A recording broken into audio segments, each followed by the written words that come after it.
Hey everybody, how's it going? How's everybody doing tonight? I got a little friend with me. I don't know if you can see it.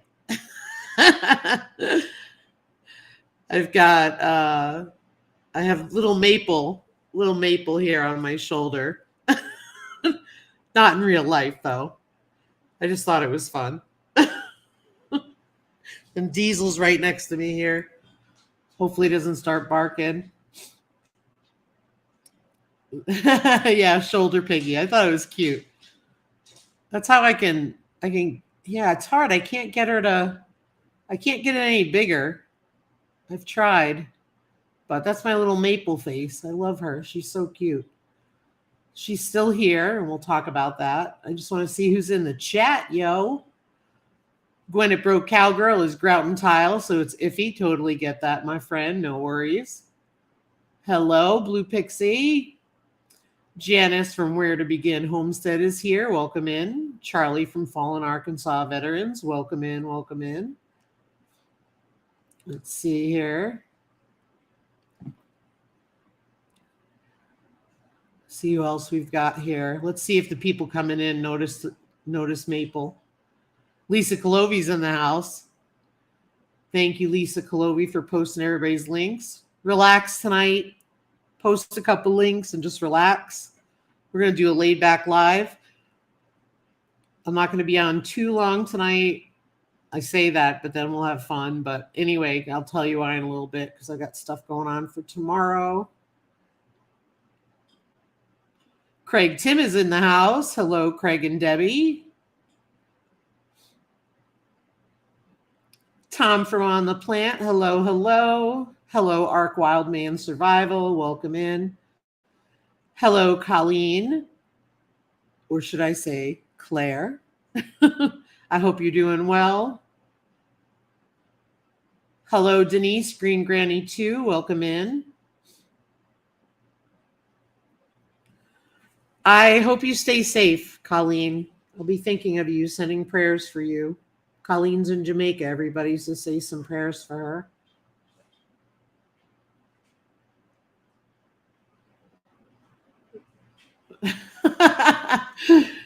Thank you for being here, Dark Lord Minette. I appreciate it. Made it. Sorry, I had to clean up the drool from Last Chance Cook-Off and September videos. Yes, I made Blue Self-Reliance honey roasted pumpkin soup. If you're in the US, it's butternut squash. And oh my word, to die for. Daz is in the house. Yeah.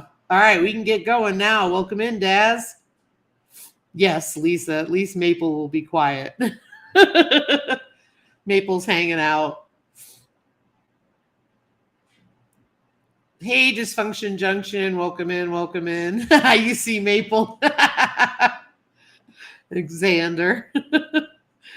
Welcome in. Coming to you from Pinecone Fest. Okay. Where is Pinecone Fest being held? Because I have a Pinecone Fest in my backyard every day. Today we had a lot of wind and all the pine needles are down again. So maddening here.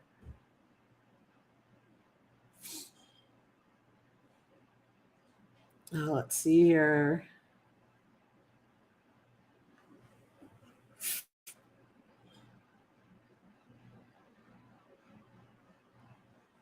Okay, Claire. I will call you Claire.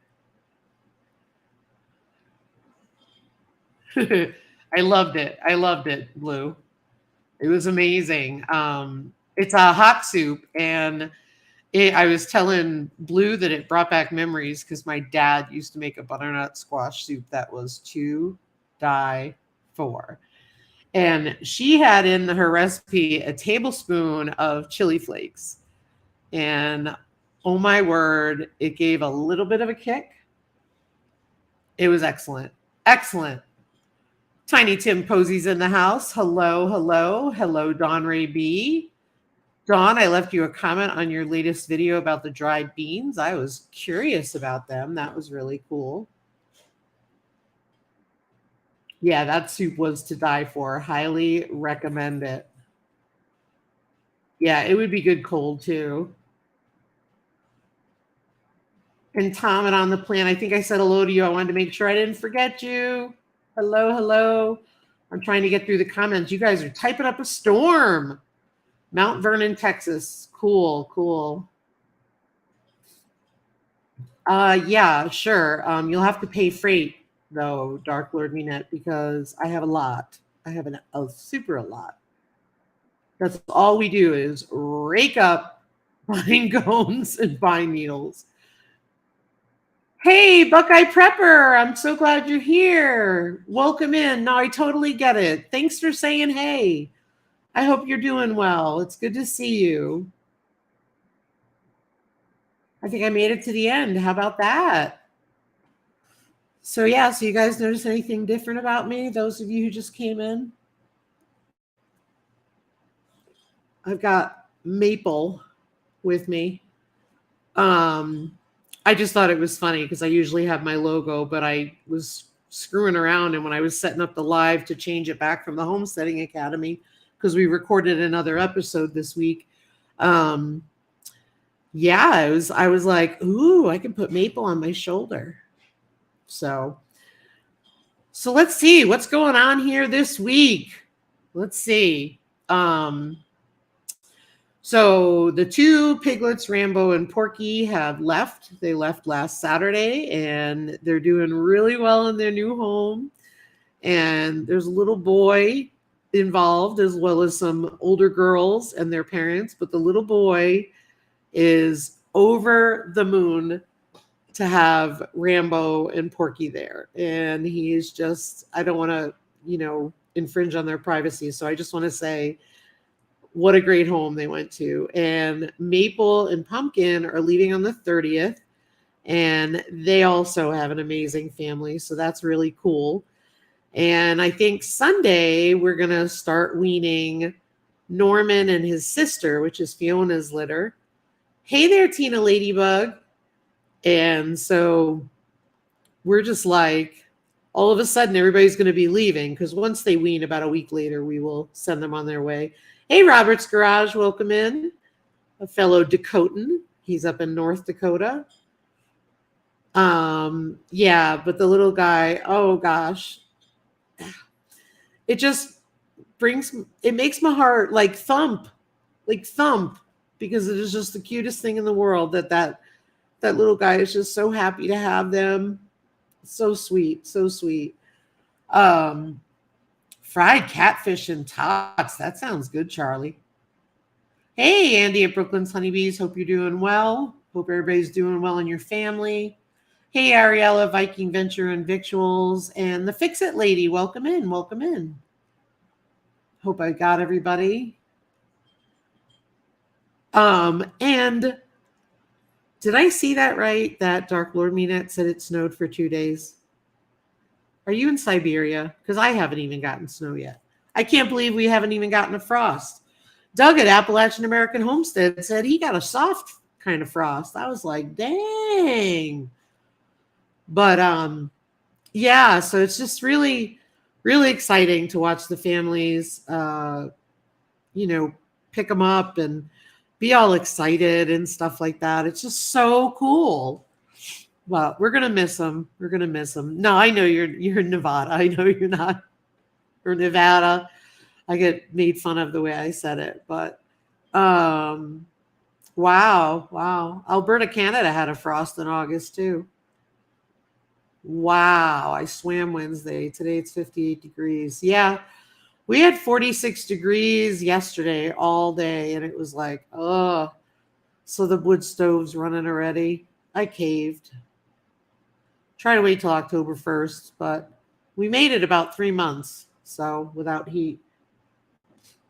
Um, so anywho, so it was really cool because so let's see, that's the piglets. Um and yeah, hey, Three Farmstead, welcome in, welcome in. I hope you guys are doing well. Hello, Deborah Rusignolo. Hope you're doing well. Um yeah, exactly. What I did was I turned the stove on because it had some pellets left over from last season. We just need to do our, what do you call it? Clean it out and do all that stuff. So I'm glad to hear that you guys are doing better, E3. So yeah, so we're just I've got a sick chicken that we're dealing with. I've got a chicken, one of my older girls, she's about 3 years old, acting weird tonight. So I've got her isolated and in the hospital, and we'll see how she does. Um, it's not looking good, but I've got her isolated because I don't want her near the others. Um, but yeah, it's one of my older girls, and she hasn't looked right for a while, but I can't tell what's wrong with her. It's one of those things, so it's like you don't know how to treat her. Thank you. I appreciate that, Dark Lord Minette. I I isolated her, and I, just put her, I have her in the outdoor, the little coop that we showed you that we had the hatchlings in because we've moved everybody around. So, and then I put sheets around the outside to make it warmer, and see what's going on. But I just don't know what's wrong with her. I don't see any signs of anything. I can tell you that since the dog attack, several of them have acted weird, but we couldn't put our finger on it. So, I mean, and the dog attack was in April, but, I don't know. Several of them have acted very strangely since that time. So we'll see how it is. So thank you for the well wishes. I appreciate it. And that's farm life, I mean, so we're doing what we can. We're giving her some nutrients, poultry drench. We've got some chick starter in there to give her extra protein, see how she's doing. But yeah, it's a part of it, I it could be stress. I'm not really sure. I mean, it was stress when the dog attacked. I just don't see how it's stress now, because that was in April. I do know that they, go into heat stress. They go under stress when the flock changes, and there have been some changes in the flock. But she was just laying in the run, just kind of like, ugh, So I just have her. I have her in there warm, so there's no draft. I've got, just got her all bundled up, so to speak, so that way she's in a quiet place with some food and water right in front of her, and see how she's doing. Thank you, Lisa Clovey. Thanks, the Fix It Lady, and everybody. So yeah, and then tomorrow we are going to get, for those of you who have been following us for a while, we struggle to have a place to store hay, and yet we feed hay most of the year to our pigs because they're pasture pigs, and we need alfalfa hay. So, so what we ended up doing was, I was buying 900-pound bales of hay, and they would last us several months, and that was working out great.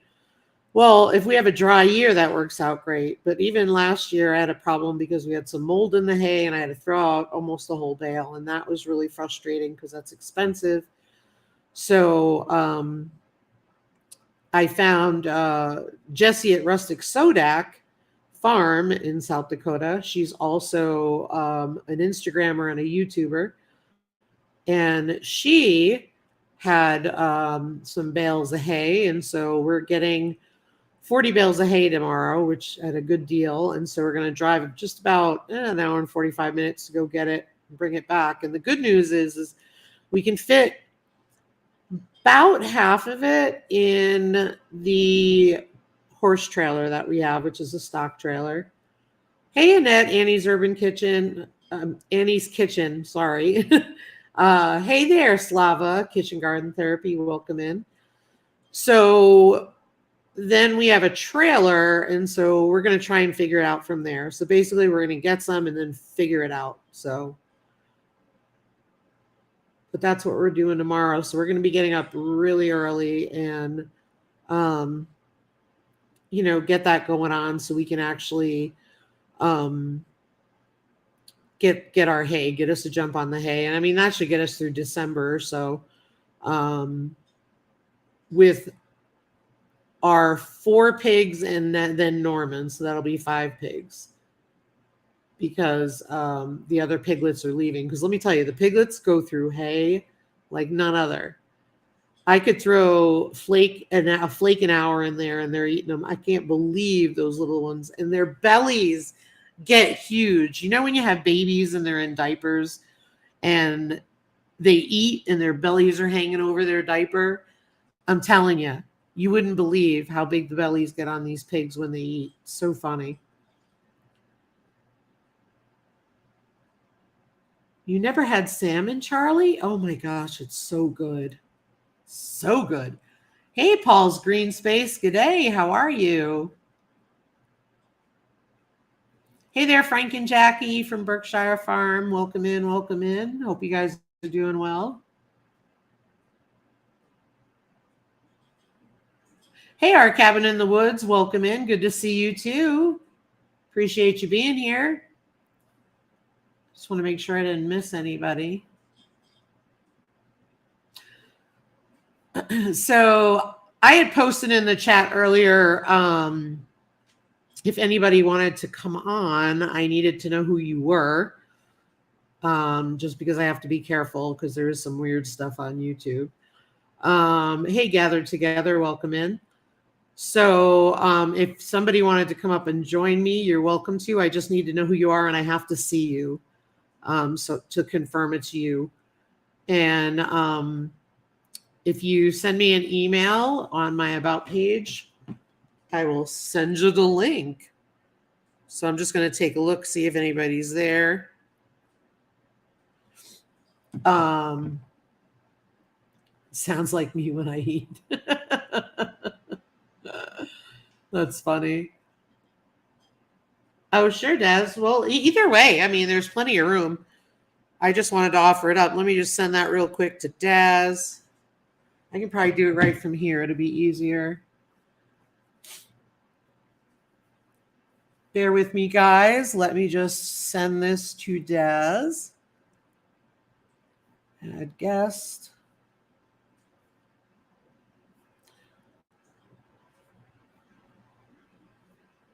So yeah, so we're excited that we're getting hay tomorrow because that's going to give us some peace of mind for at least a few months until we have to figure things out. Let me see here.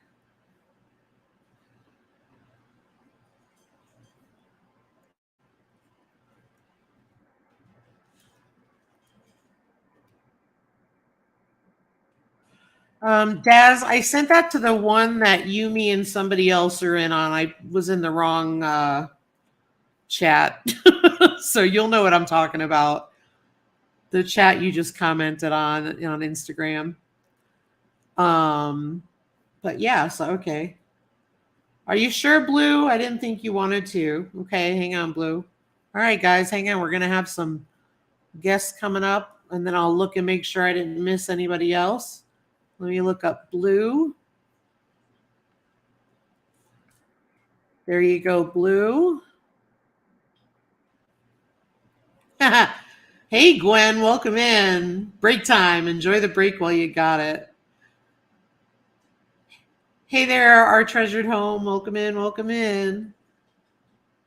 I know. Now I said I won't be on long. I'll be on forever. because I have too much fun when they all come on up. We'll get back to our stuff. I'm trying to get through.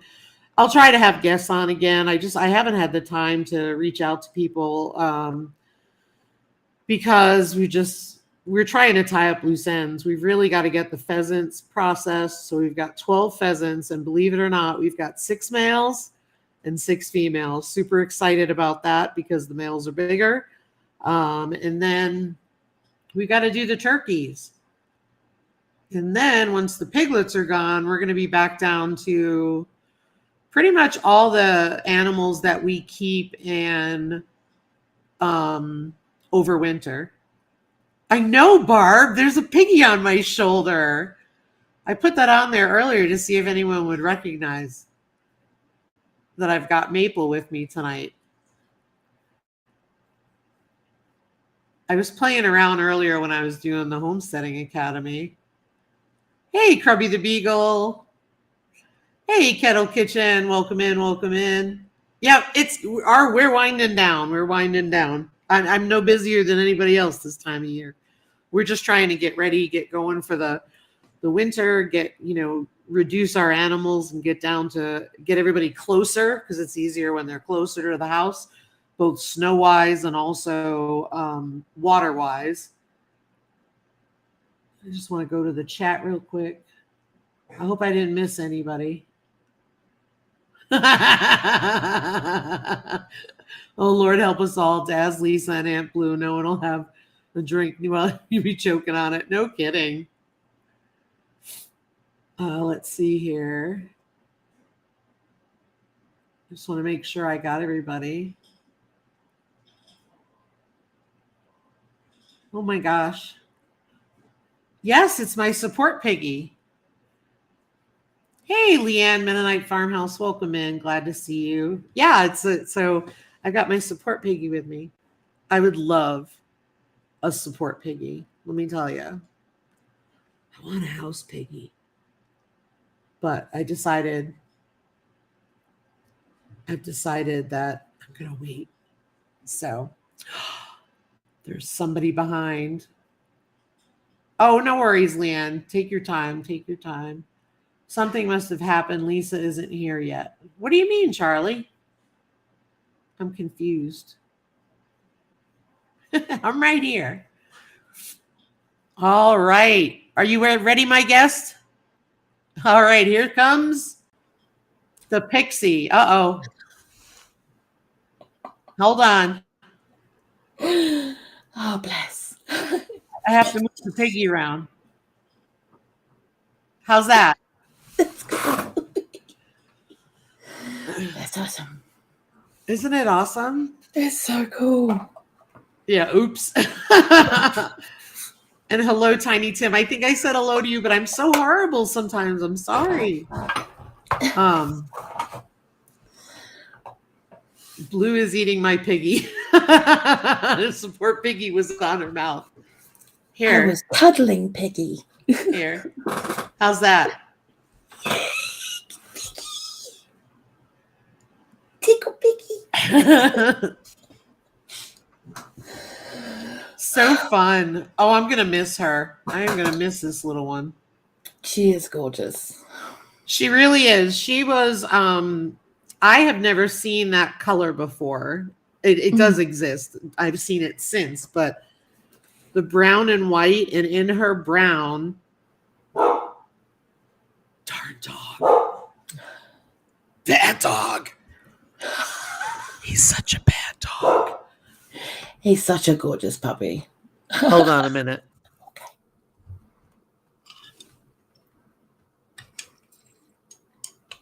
Okay, I didn't blow anyone's ears out, did I? No. Okay. She, so let's see. Eleanor she's black and white. In her black patches of fur, she has these little reddish hairs.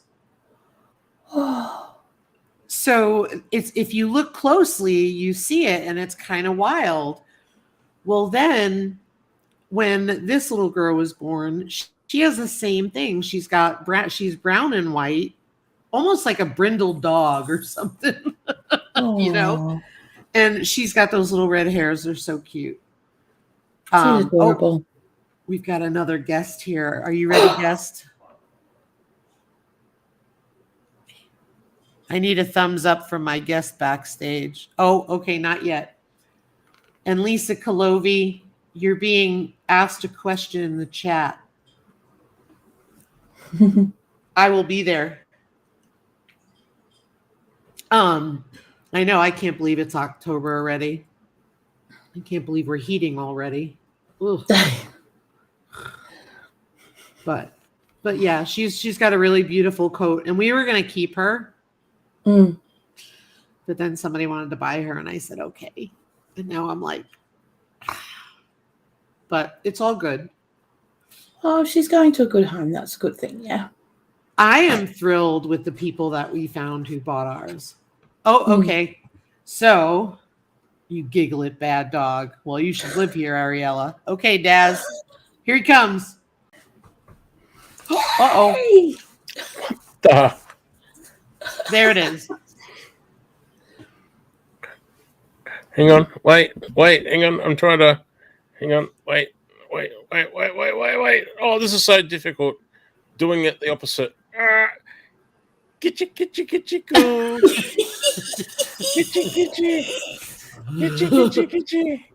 you, go. Right there, right under the ear. That's her favorite spot. They actually like it right behind the ear. Okay, up a bit. There you go. Oh, yeah. You can't see it, but I can see the back leg kicking like a puppy. I was just going to go like this.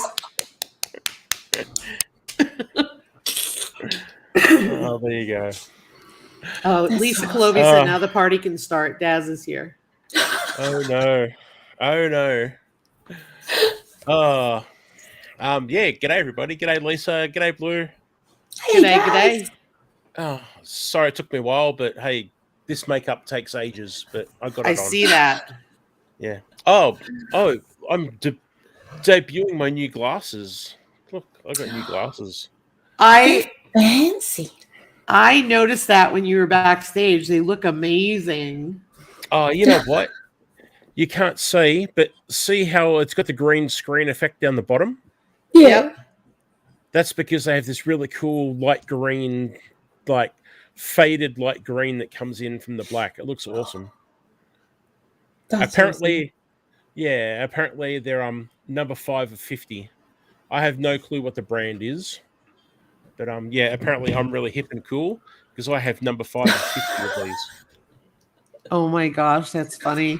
I have feel somebody like I need else. to put my glasses on, but they're not here. I've put them somewhere safe. Oh my gosh. Well, I'm gonna I'm gonna quick send the link while you guys are talking because I have somebody else who wants to join. Cool. G'day Berkshire Farm. Hi, Berkshire Farm. Or actually, do we say Berkshire? What's the USA pronunciation? Berkshire? It could be either one. I struggle with that too. So I like Berkshire County in Massachusetts is Berkshire. So I'd like to know how they pronounce it. Is it Berkshire or Berkshire? Yeah. It's like either. Exactly. Mm. And there to the person who emailed me, give me 1 second. I'm trying to get it to you now via email. Sorry to cut you off. That's okay. I was just saying Lisa's just checking up the FBI wanted list to make sure you're not on it. That's all. I am. That's exactly right. I'm glad you cleared that up. I'm sure I'm not the only person you do it to. Right? I'm starting to wonder why I'm here. If she does that to all of us, how am I still here? Actually, since Leanne mentioned it, I'm going to mention it now in front of all these people. Please do. But, if you have me on Instagram, please check out my latest video on Instagram. Because I thought it was funny at whatever it was, 2 o'clock in the morning when I did it. I did a little bit of my take on Leanne's video introduction. Hi, I'm Leanne. I do canning. Hi, I'm Leanne. I do baking and cooking from scratch, and also do canning, preserving. If you like that kind of thing, please subscribe. And then it goes on. I love Leanne's intro. It's It's just one gorgeous. thing I really like about her videos. I mean, the food's pretty good too, I have to admit. But Bye, The food is Gwen. amazing. Yeah, Gwen's got to get back to work. Back at it, Gwen.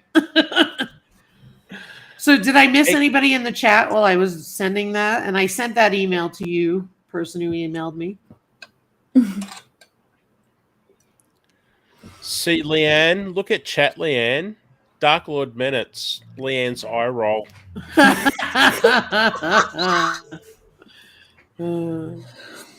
Oh, Not the only one, Leanne. Thank you very much. Can you behave for a minute while I grab a glass of water? Are you talking to either one of us then? Yeah, Sure. the people I trust. of course we can. Yeah, I really hope you enjoyed having a YouTube channel, Lisa. Go get your water. Okay, Right, Lisa Colovi, shut it down if you need to. It's innocent, I told you. All right, let's go. How quick can we get this channel banned? Any suggestions in chat? What can we? No, actually, no. Leanne's in chat. I don't want any suggestions. Thanks, chat. No. Well, I'm going to say g'day to everyone that I didn't say g'day to, but I think I might have caught most of you. So, yeah, Mum's back. Yeah, we're just talking about the weather. Yeah. Lisa Colovi, am I good or do I need to stop and delete this? Whether he's going to get you banned or not, that's the kind of weather he was discussing.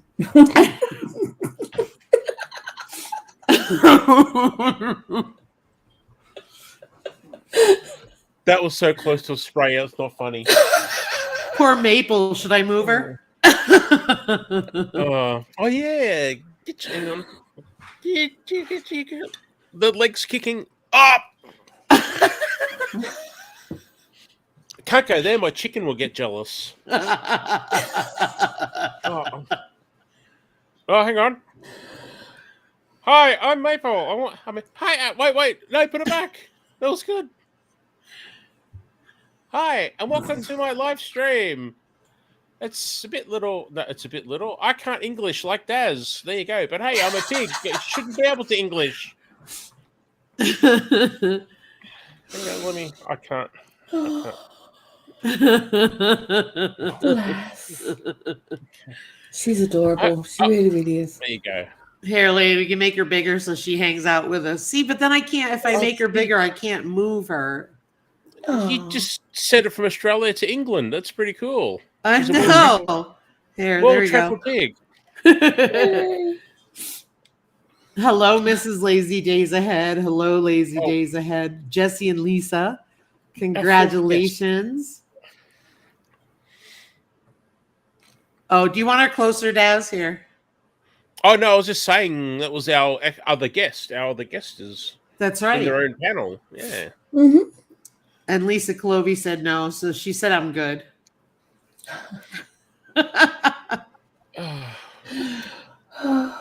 So let me see here. I just want to make sure. Yes, it is after hours. Probably should start putting warnings on here. I do that to most of my videos. Maple is beaming all over the world. She's a world traveler. Mm-hmm. So, Lisa, what does fall/autumn mean for you? Do you typically get snow in this period of, like I'm guessing maybe closer to winter, but yep. So, not last year, the year before. Oh, wait a minute. Last year, the year before, it was like September 13th, and we had over a foot of snow, which is not normal. But we had it. I mean, I couldn't believe it. And hey, Rebecca, welcome in. However, we are technically warmer this year. We went into September a lot warmer than usual. We were in the 90s in September, which is not normal for us, for a few days. And then we dropped into normal temps, which are like 70s, and then cool at night and all that. And then yesterday, all day, our high was 46. Wow. And it's cold. But then we're back up to the normal temps. And I think right now it's, let's see here. So right now it's 56 Fahrenheit. I think we got up to, they said 65. I don't buy it. I think it was like 60, 59, 60 degrees when I looked. But we'll get down to 42. The only cool thing is we have no frost yet, which I'm blown away by. Usually we have it by now. Good night, Colleen. Claire, stay safe, please. Bye, Colleen. She's in Jamaica. So yeah.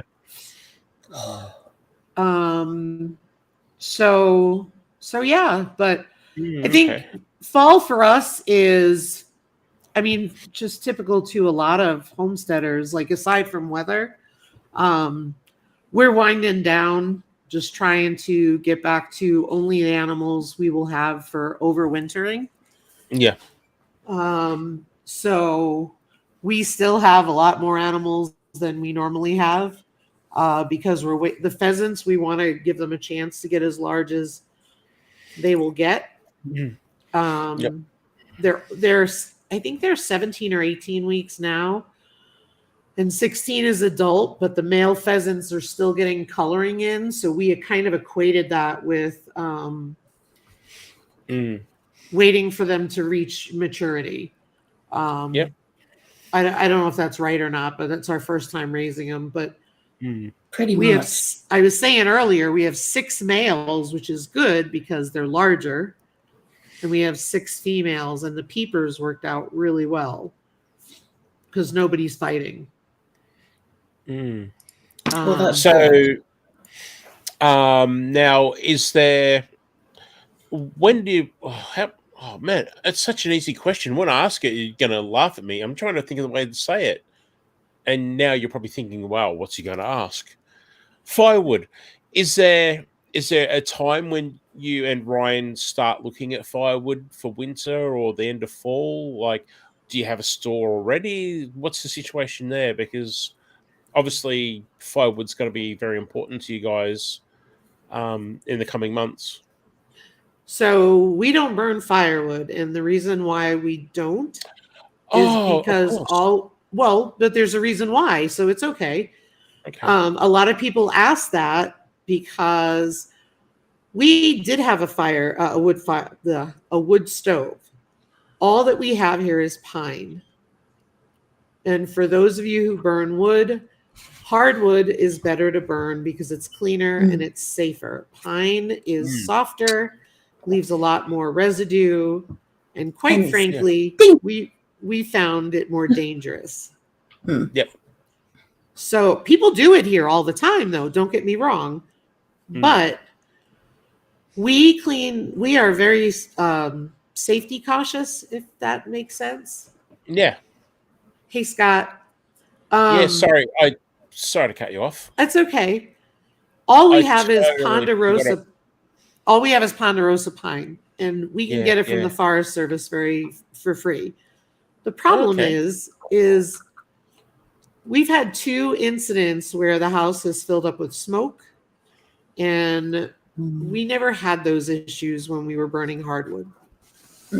And I did not feel safe with it, and we decided on a pellet stove. And the other reason why we chose a pellet stove is because, think about it, when we were both working, it's wake up in the morning, spend a half hour getting a fire started, come home at lunchtime, spend a half hour getting the fire started, Same thing when you come home from work, Mhm. and then the next day. And quite honestly, there's nothing wrong with that, but we just felt it was just taking a lot of time.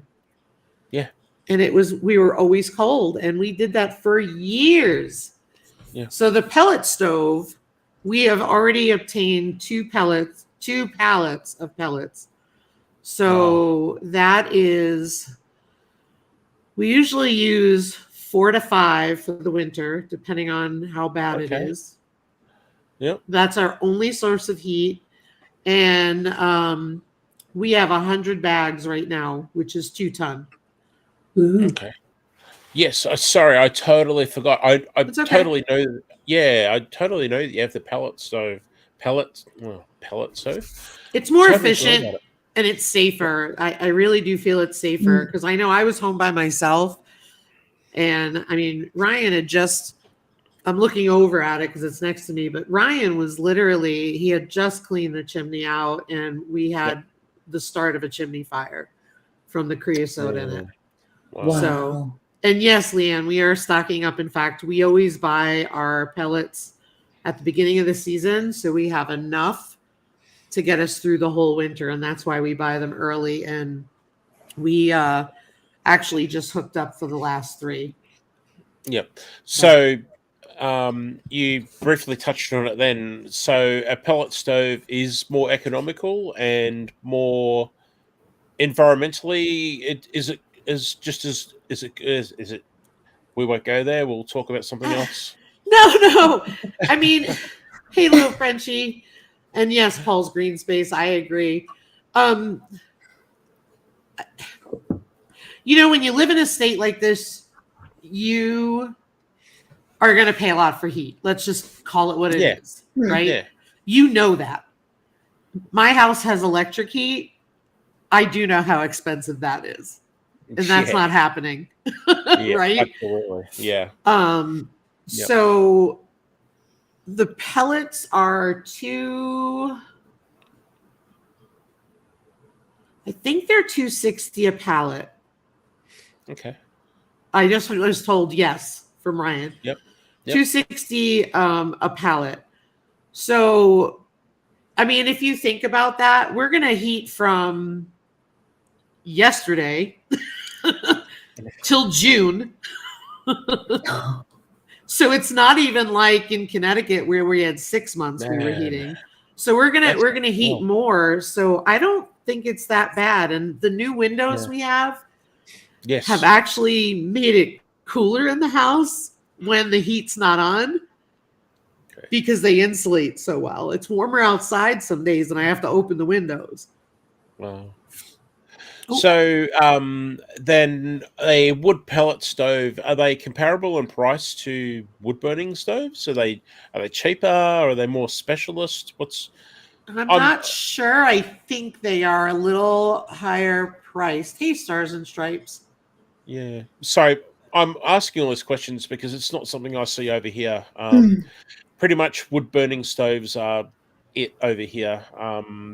I've seen wood pellet barbecues for or grills, as you say, overseas, for when people cook outdoors. But I'm sure there's some. In fact, I know there's some. I've seen people advertise the pellets for sale. Come to think of it, but yeah, it's something new to me, and I don't know a thing about it really, other than previous conversations, which I obviously forgot because I asked you about firewood. That's all right. Hang on 1 second. Somebody is backstage. Are you ready to come on? Dawn? Hang on a minute, guy. All right, Dawn, don't pick your nose. I'm bringing you on.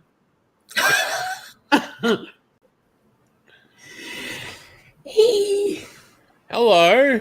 Well, Hello. G'day. Hello. You made it. Hi. I think so. Can you hear me? Yes. Yep. Hang on. I'm going to move that.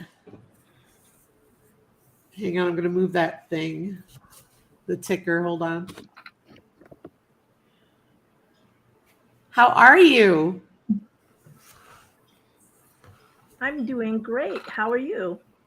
Doing great. Thanks for coming up. Yes, I have a lot of lag because my internet up here is very sketchy. So let me know if you can't hear me good enough or if I'm lagging too much. Sure thing. I'm just going to go to the chat. You seem fine. I moved Maple over next to you. Ah. There you go. Yeah, I took the banner down, Leanne. It just took me a minute to get it. Let me just take a quick look at the chat here. Hi, Blue. Hi, Daz. Hi, Dawn. Hopefully you've got no more snakes going after your quail. I hope not. That was terrible. Yeah. Ooh. Hey, Well, it's kind Charlene of that Hale. time of the year where they're trying to get as much in them as possible, aren't they, really, so that they can hibernate out the winter. Mm. Hey, Simply Jan. Hey, Jan! G'day, Jan. Did I miss anybody? Actually, I need to catch up with Jan because I saw Tammy's in the house. that loose faucet was out again yesterday. I think it was yesterday. I love watching her. Seriously, I really, really do. I really love watching her. And if you watch it with the subtitles, it takes the humor to a complete new level because subtitles can't spell what she's saying. So it just comes out in a complete foreign language. It's amazing. I'm trying to get Diesel to come here. Here, wait. Come here. There he is.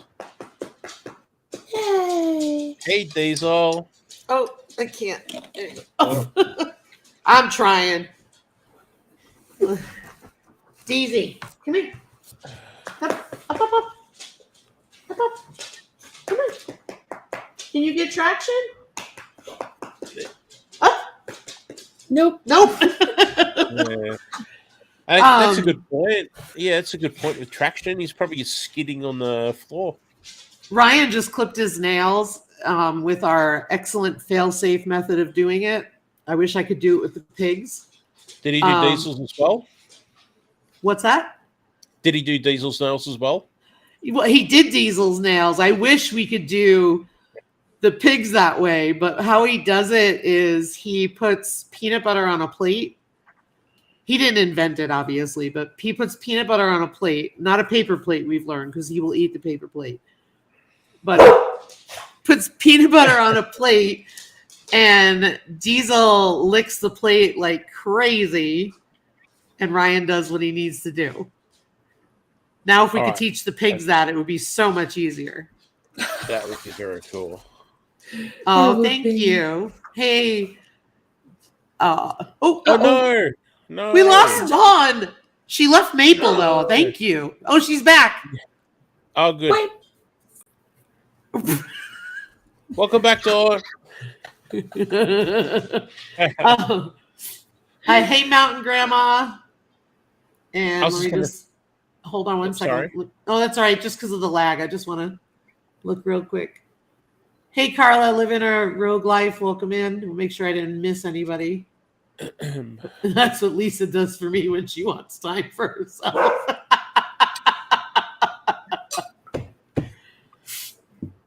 Oh, thanks, Conscious Business Services. So, Diesel. And Tony's in. Go ahead and chat. I'm going to yell at my dog. Okay, so that's your chance, Dawn, to help Blue and I play around with Lisa's channel and get her banned. Oh, hang on, she's not muted. I mean, she can hear us. Whoops. I can hear you. Yeah. G'day, everybody jumping in. Good to see you all. Thanks for being here with Lisa today. Hello.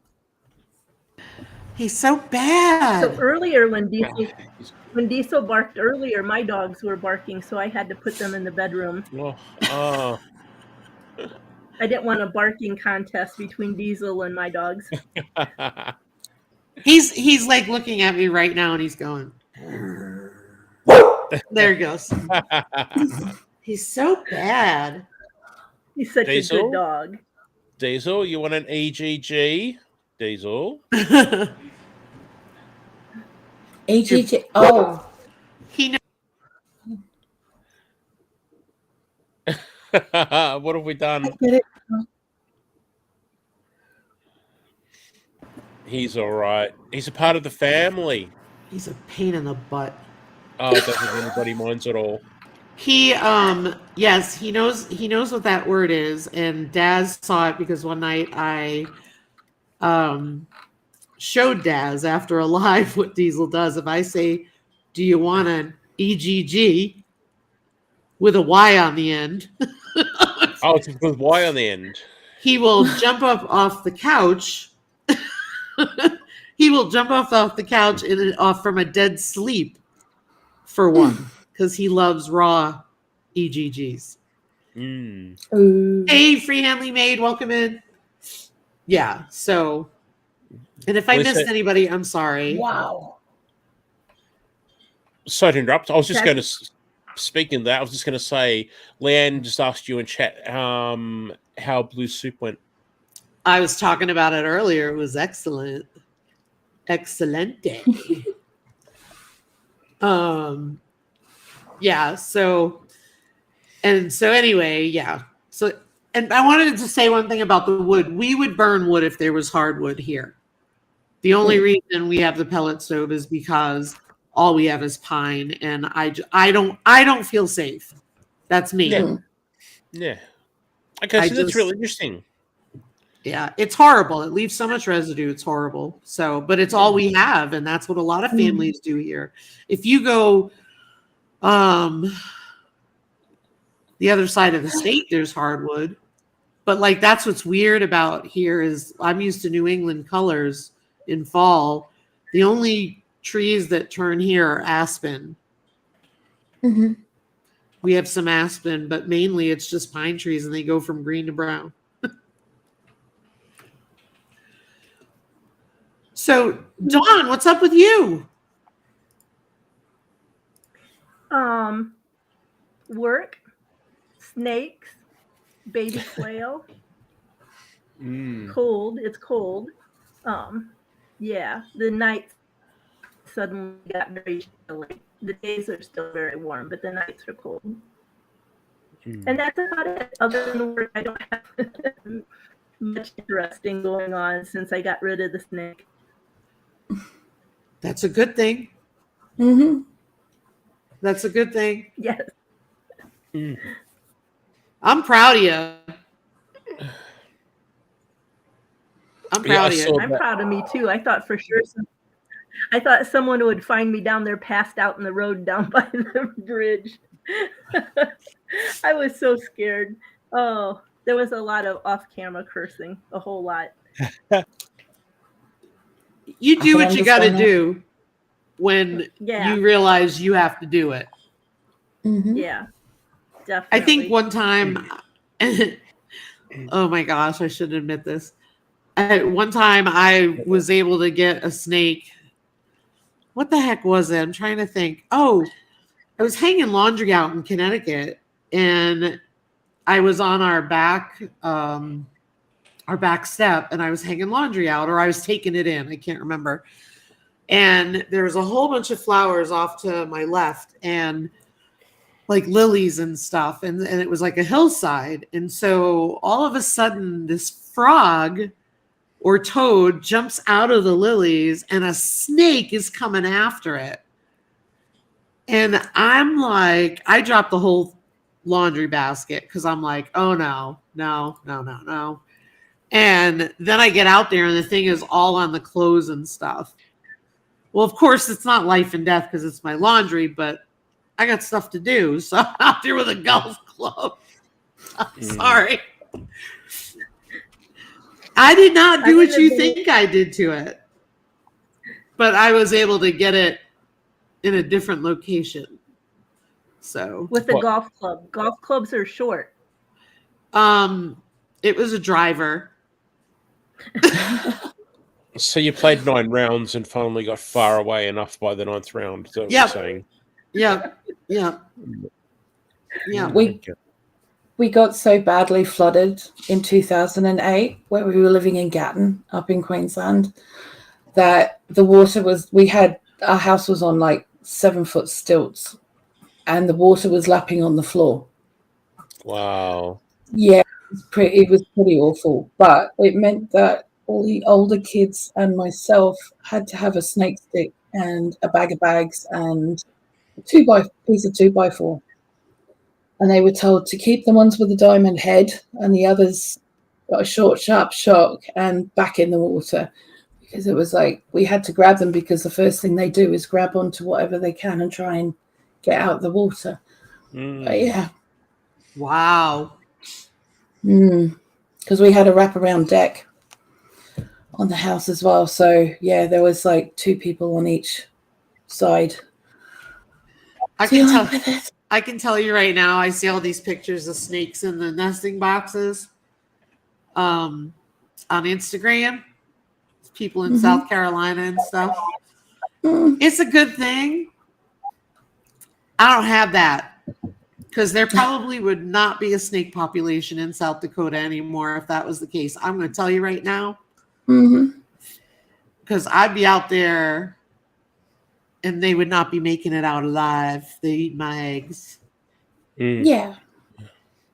It's crazy. So I didn't mind so much if they were pythons because we know they're not poisonous. Right. But with the kids not really knowing what's what either, it was better for us to be safe than sorry because up there you've got the worst of the worst and it's better just to give them a smack and chuck them back. Oh yeah. Yeah. Absolutely. Yeah. Hey, I know I said hello to Nisi earlier. Jason at Illinois Canarum is here, aka Il Canarum. And let's see, who else did I miss? Life with Linda and Chuck are here. Hello. We have rattlers here. Now, I don't know about here as in right here on my property. I've never seen one. I do know at the Badlands, which are about a couple hours from us, there are rattlers. And I know once you go about 40 minutes from us, there are rattlers also. I've just never seen a snake here. I think mainly what we've seen is obviously deer with their fawns because they give birth on the back part of the property. We have had marmots, which if you're used to a groundhog, they're similar to that, but they're reddish color. And they've got hands that look creepy. What's that, Des? Oh, no, sorry to interrupt. I was going to say blue heads marmites.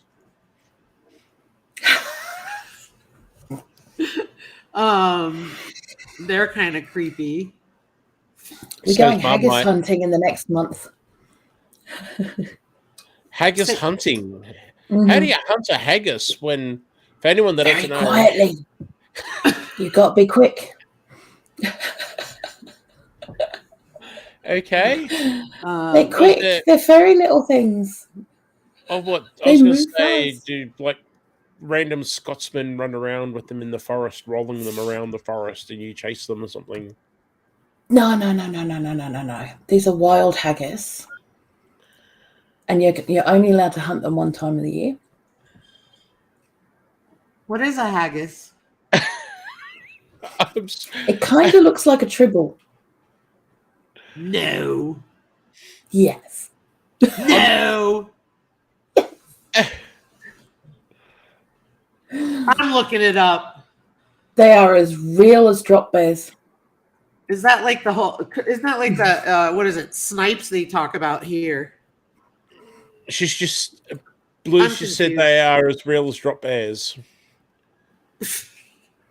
Drop bears are scary. That's true. That's true. Yeah.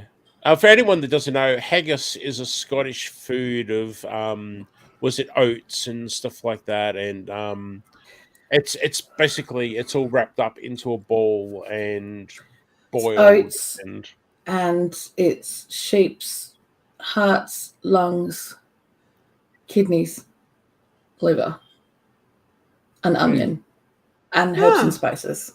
Yeah. But it's all put in a sheep's stomach and then it's boiled. It's actually really yum. Tastes like sausage. It's great. It is. Oh, it is okay. actually. Yeah, and Scotland, the Scots are famous for it. Absolutely, they own it.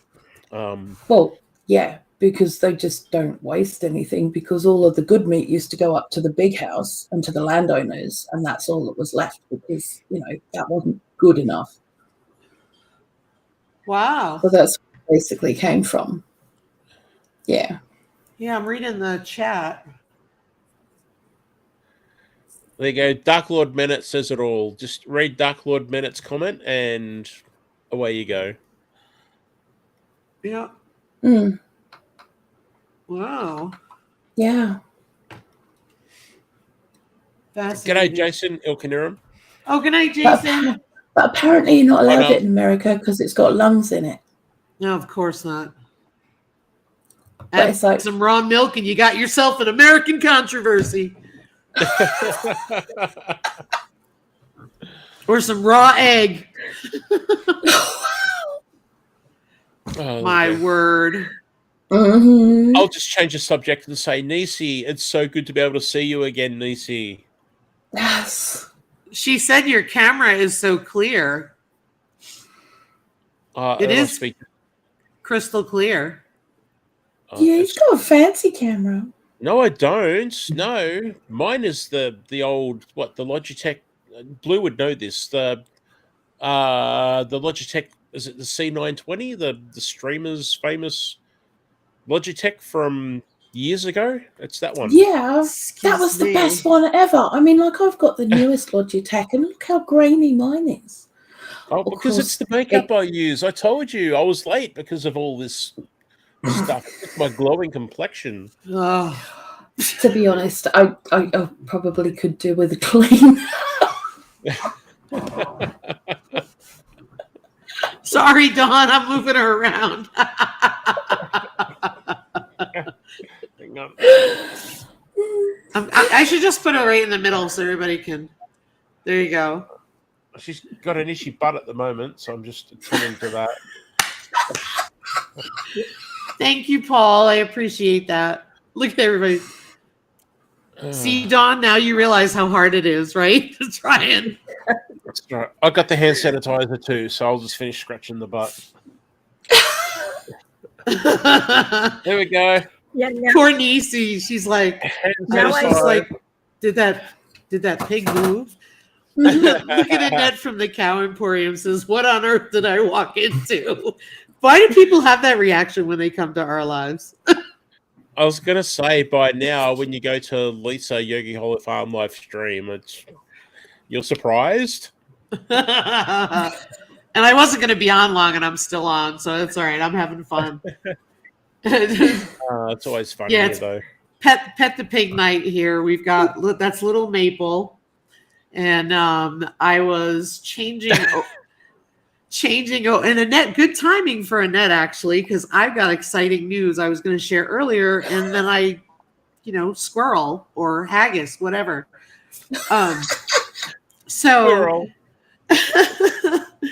So exciting news. Are you ready for this? Mm-hmm. So Annette at the Cow Emporium, or actually I should say Glenn at the Cow Emporium, and I recorded an episode of Calving 101 this week. Oh, awesome. So Glenn and I, which was really cool to see Glenn and stuff, and so we recorded an episode, and if you've watched any of the videos with him in it, I love how detailed he is. I love how knowledgeable he is. And so Bad Dog Diesel even barked during the middle of that one. But so Glenn and I recorded an episode of Calving 101 where he talks about like a brief introduction to, how long they've been on their farm and how long it's been in their family and stuff. And then he talks about calving season and when it's appropriate to intervene or not. What are the signs? And I'm not giving anything away because let me tell you something. I learned some really cool stuff. And I was just sitting there and I was just blown away. And I was telling him it was just so cool. So Excellent. that's coming next week, I'm hoping. We're going to, don't hold me to the details, but basically what I'm going to do is we'll post a premiere for that. I have to work it out with Annette. And it takes about a day or so for it to be available to me. And then I download it. And then the cool part about it is when I do it on Melon, I talk to them before I hit go live.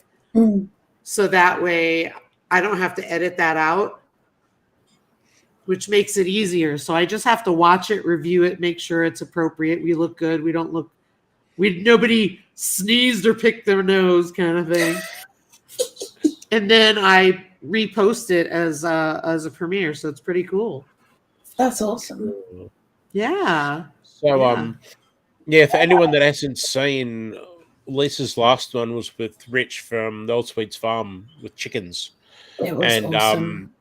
Yeah, I think my comment was along the lines of Rich is just so knowledgeable and he articulates well. And yeah, that was so good, Lisa. I really enjoyed that. Yeah. Thank you. I'm glad. Yeah, I just was really impressed with, and part of it is just because the way Glenn, we lost her, she'll be back. Part of it is because the way Glenn presents information, and part of it is also cows are something different for me. So I sat there just in awe of what he was telling me. I have to admit, watching a lot of the smaller homesteaders that are dealing with like calving and stuff like that actually gives me a little bit of hope, because a video came across my home, suggested videos because of the stuff that I watch, that had this device that was being shown at a agricultural show that was supposed to make birthing easier and quicker, and it literally just yanked the calf out of the cow. It was awful. It was the worst thing I'd ever seen, to be fair, and freaked me out completely. And I just thought, if that's the way we're going, I just But devil's advocate, sometimes there's a need for that. Sometimes, but definitely not in the case that they were demonstrating. And it was the way that they were using it was, instead of making the cow go through an hour, 2 hour labor or whatever, just get it done. And it was like, what are you doing? Gotcha. Yeah. I hear you. Yeah, because I was gonna say, one of the things that I struggle with in watching videos is I feel that people intervene a lot more than they need to. And I try to tiptoe around it, but I also, because I respect people's positions and I respect that maybe I don't have all the information. But I can tell you the only thing that I did was wipe my pigs off, and that's because I was told that was important, because pigs don't lick their babies off. Somehow in the wild they'd make it, right? But all I did was just open the sack and make sure that they were open and were breathing, and actually keep them safe from their mama. Like Eleanor was ready to eat them all, and she was rough with them, and I mean, that's fine too. That's nature, but it's also an investment. That's it. But that's the only thing I did, and then put them on to nurse. But people could see what I'm doing as intervening. You know what I mean? Yeah. I mean, I can understand if the cow's in trouble. Do you know what I mean? Right. But if you're at a show and you're just doing it for the sake of doing it, or if you're in an industrial situation where you're just doing it for the sake of doing it, my heart, man. Yeah. And that's what I really liked about And Glenn was talking about it because he literally gave guidelines for, like, this is when the clock starts. And, you know, you don't need to do anything until this, you know? So it was clear information, which is what I really liked. Yeah. So, hey, Art Man, welcome in, welcome in. If I miss anybody in the chat, I'm sorry. I just want to say hello to everybody. Thanks for being here. So, fall is that time of the year where everybody who's in homesteading kind of goes and takes a deep breath, right? Because they're wrapping things up and all that stuff. I know, Daz, it's the opposite for you, and Blue, it's the opposite for you also, right? Because you're coming into, no, you're in the, okay, Daz is in spring. I'm in the southern hemisphere. That's right. So, yeah, so southern and northern. Who's the dummy now, Daz? No, not at all. It gets confusing. But it is garlic growing season, garlic planting season. Yes. So when you look at your summers and how it went, for those of you who had summer, like, how do you feel things went for you this year, and what will you do different next year? Dawn, you want to start us off? What I will do next year differently is I've got some of my containers already full of soil and ready to go. That was also haphazard. So I'm going to try to fertilize and prepare all of that so that it's ready to go in the spring. Nice. Awesome. And you had, was it drought that you had that was the heat and the drought that was causing issues for you? Or did you have heat and the rain? I can't remember which parts of the country had the horrible parts.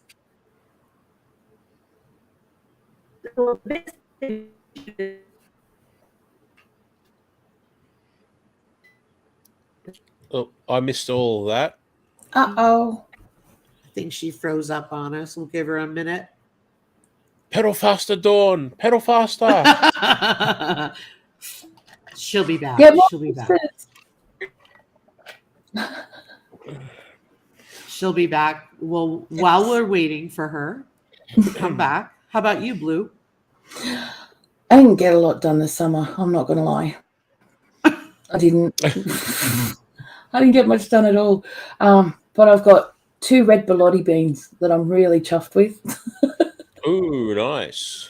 But I'm going to leave them to dry out so I can use them for the seeds for next year. But, you know, a lot of what I did this year was experimental, and it was more about just getting beds made and that kind of thing, and making decisions. And because, you know, we moved halfway through the growing season, so we didn't know when we were moving or how we were doing it, and half our stuff got left behind or lost. But you know, but it's still, we've got some stuff going, and you know, next year will be different. We'll be ready for it. So yeah, it'll be cool. Yeah. Awesome. Yeah. Awesome. See, you were saying you didn't do much, but as you just pointed out, and people in the chat are pointing out as I'm looking at chat, you did have the move, and just before the move, you were potting up a whole lot of stuff as well. And then after the move, you got those beds in out the front and stuff like that. So I did. You actually had a fair bit going on, I think. It was. Yeah, we did. We've got 2 flowers too. Oh, we got 2 little flowers, which I really wasn't expecting at all, because they're supposed to be not flowering until next year. But you know, I've still got flowers. So yeah. And Dawn was saying before she froze, you were going to answer about your weather. Yes. Yeah. So it was a good bit of I had the same situation. I had moved up here and I was still trying to get adjusted to being up here. But then our summer was super hot and dry. And you Do you have a well on your property? Okay. No, I have a cistern, and so I deliver my own water. Yep. I knew that you hauled water because you and I talked about it, but I didn't know if you did. I couldn't remember if you did like us, where you're trying to alleviate the pressure on the well. Because we have a well, but then we haul also. Yeah. No, because we're up here so high on the ridge. It's not high compared to real mountains like Colorado. I've been to Colorado. We're not like that. But because where we are on the ridge in the shale, it just doesn't make sense to dig a well. So everyone up here on top has a cistern. Yep. A lot of people not far from here out of town have cisterns because that's all they can get to.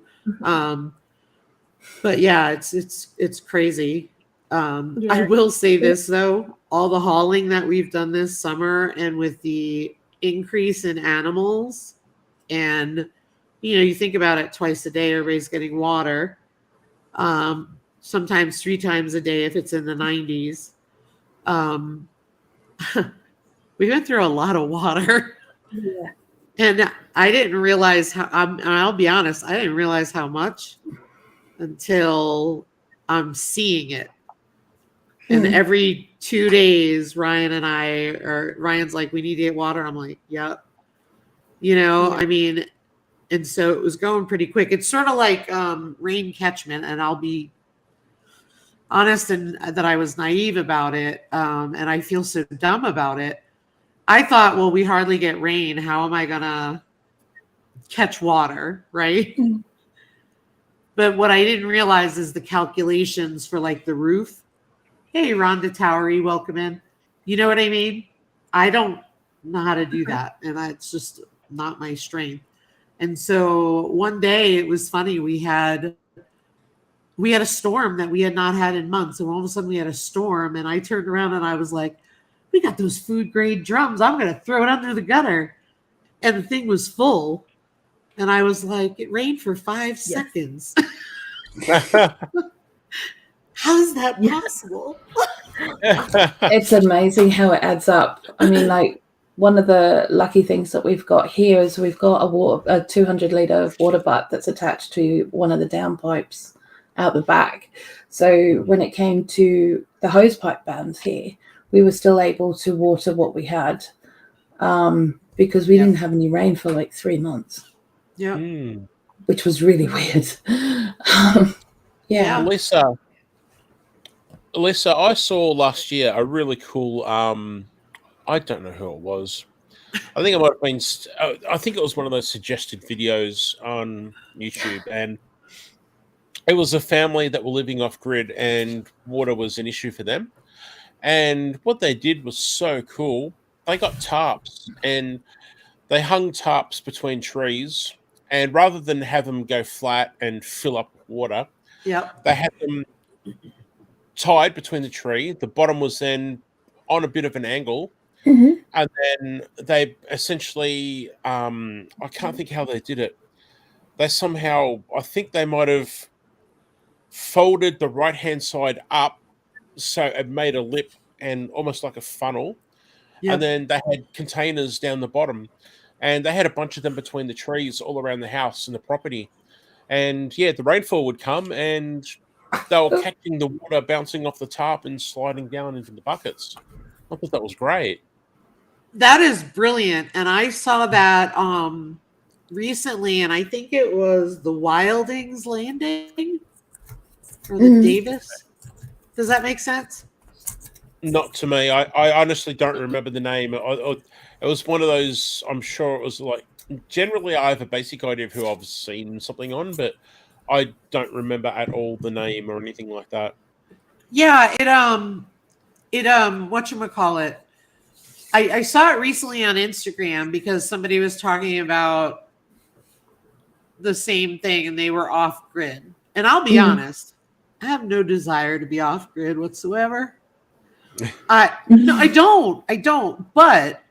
But I do know that I have to be prepared for things. I just don't. have a desire to be completely free. Because like if I was off grid, I wouldn't be doing this right now. Yeah. I wouldn't be posting videos to YouTube if I was off grid.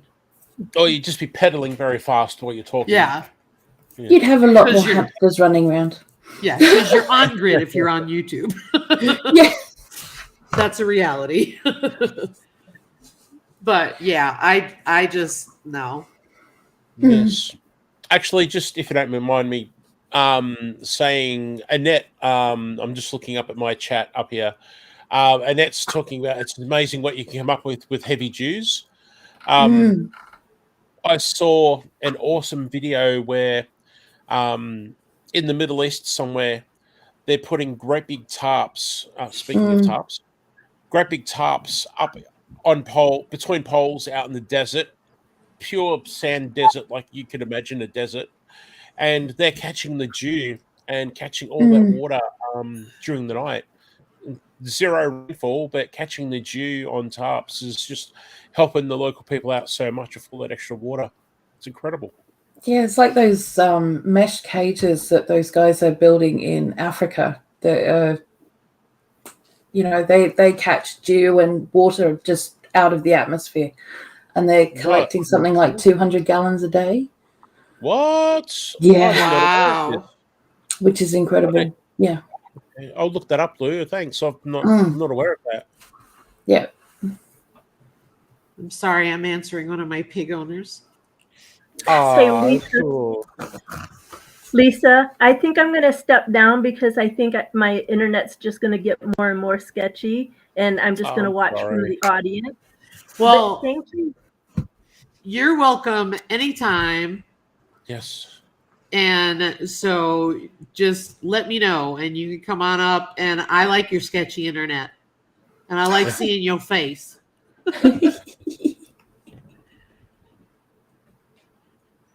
Then I remember that this will be on replay, and then I get really nervous. It's okay. You didn't do this. So you're good.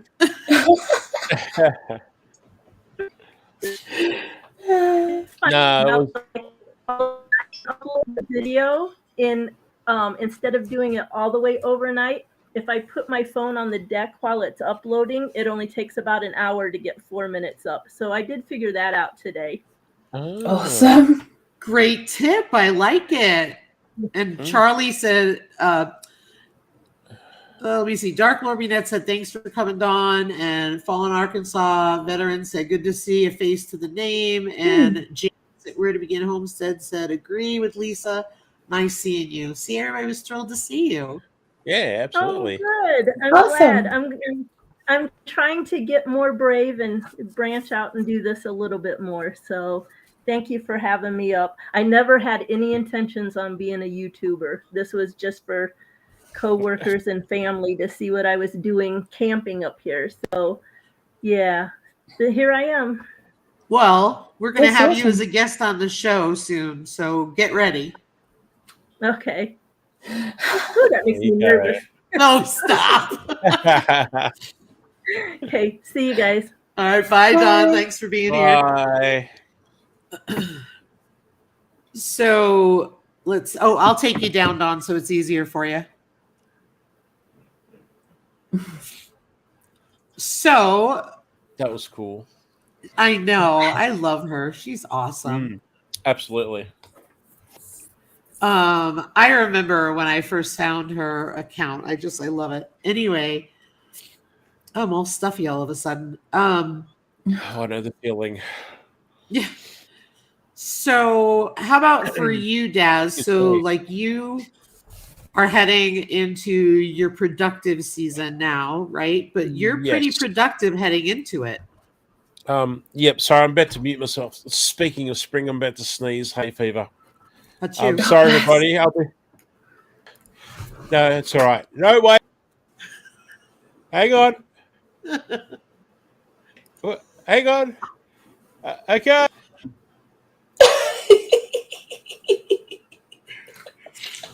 I find it so annoying when you're about to sneeze and you have that build up and the itchiness and then it goes. I'd rather just sneeze and get it done with. I totally get it. Totally get it. So I'm chronic with hay fever all year anyway, but now it being spring, everything's flowering, and we have a lot of wattle growing here. Wattle's a native Australian tree with beautiful yellow, like little baby pom poms. It's an ass, though. Did you call it wattles? Wattles. Wattle, Yeah. Wattle. Wattle and wattle, WATTLE. I think it's actually Australia's national like flora, isn't it? Is it wattle on the coat of arms or something like that? I think so. My pigs have wattles. No, not a wattle. A wattle. So wattle. It's WATTLE. They're wattle. Yeah, the Cooney pig. See, Maple's got one right there on the. Oh, really? Yeah. So if you look at Maple, hang on. Oh, you can't see my cursor. Hang on, wait. When I look at the screen, it's on my window, diagonally down from her eye. She's got a WATTLE. She's got two of them. Ooh. Okay. I thought they were with a D, not a T. You're a rock star too, Paul. Sorry. Snow Gardener. Dawn's channel is Dawn Ray B. So I will post that for her. Actually, I've just realized I'm a moderator and I could have done that. Sorry, Lisa. Dawn Ray B thought that was her toe. No, I think that's her wattle. Yeah, so anyway, here in Australia, we have wattle, WATTLE. There you go. Oh, there you go. So that's wattle on the coat of arms. It is. Yeah. I thought it was. Is. Yep. Australia is the only country in the world that eats their coat of arms. Yeah, true. That's so true. And what was I going to say? And we also have acacia, ACACIA, which are similar to wattle with the yellow flowers. So they're great for the bees and everything, but for my hay fever, it's shocking. So, I'm well into spring. 3 weeks into spring over in this part of the world, and I have seedlings going with pumpkins and butternuts and beans and chili peppers and capsicums, bell peppers, as people say overseas, all that good stuff. Corn. So it's all happening, and my mulberries have got fruit growing on them already, and it's the orchard is full of flowers budding on all the stone fruit and the cherry trees. Nice. It's just spring is awesome. Yeah, it's you better stop me. I'll talk all night about spring and love it. Well, what are you going to? Oh, before I forget, Oh, I was so nervous that I forgot to tell Daz I made a stir fry with his tutoring videos. Oh, cool! Awesome. And somebody else said something. I think it was Xander. Love stir fry, Dawn. I'm trying to find it. I think it was Xander. Yeah, I told you not to drink it, Don Ray B. I give more than one warning. Okay. So what are you going to do differently, Daz, this spring compared to last spring? What am I doing differently? I think maybe increasing numbers of production. For instance, I've always had trouble growing celery. It's been so painful. I don't think I've actually ever grown celery to maturity.